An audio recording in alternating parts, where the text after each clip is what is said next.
Gəlib çatdıq sonuncu suala. Sonuncu sualda, yəni 36-cı sualda deyilir. Biri, yükü arası kəsilmədən nəql edən qaldırıcı mexanizm mənasındadır.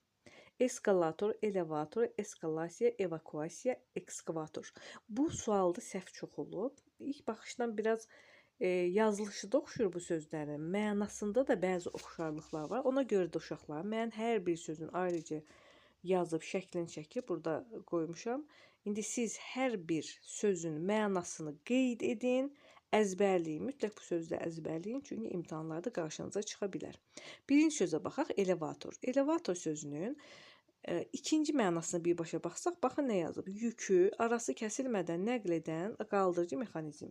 Elə sualın özündəki cümlə elə buradadır. Görürük, cavabımız nə oldu uşaqlar? Elevator. Keçək digər sözə, eskalator. Eskalator sözünün əslində çoxumuz bilirik. Bəlkə çoxumuz da bu bəndi seçmişik, amma eskalatorda durmadan, arası kəsilmədən getsə də bunun adı pilləkəndir. Adamları qaldırıb endirmək üçün durmadan hərəkət edən pilləkən. Bir incə fərq var bunlar arasında. Ona görə diqqətli olmalıyıq. Sözlərin mənalarını dəqiq bilməliyik uşaqlar. Digər söz, ekskavator, yer qazıyan, torpağı, daşı və sairəni götürüb başqa yerə tökən maşın.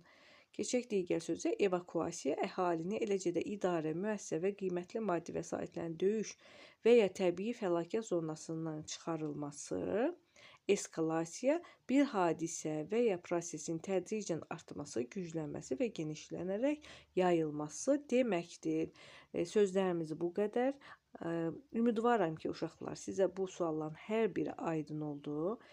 Əgər yararlı, faydalı oldusa, videomuzu bəyənin, kanalımıza abunə olun və öz dostlarınızla, yoldaşlarınızla paylaşın. Sağ olun.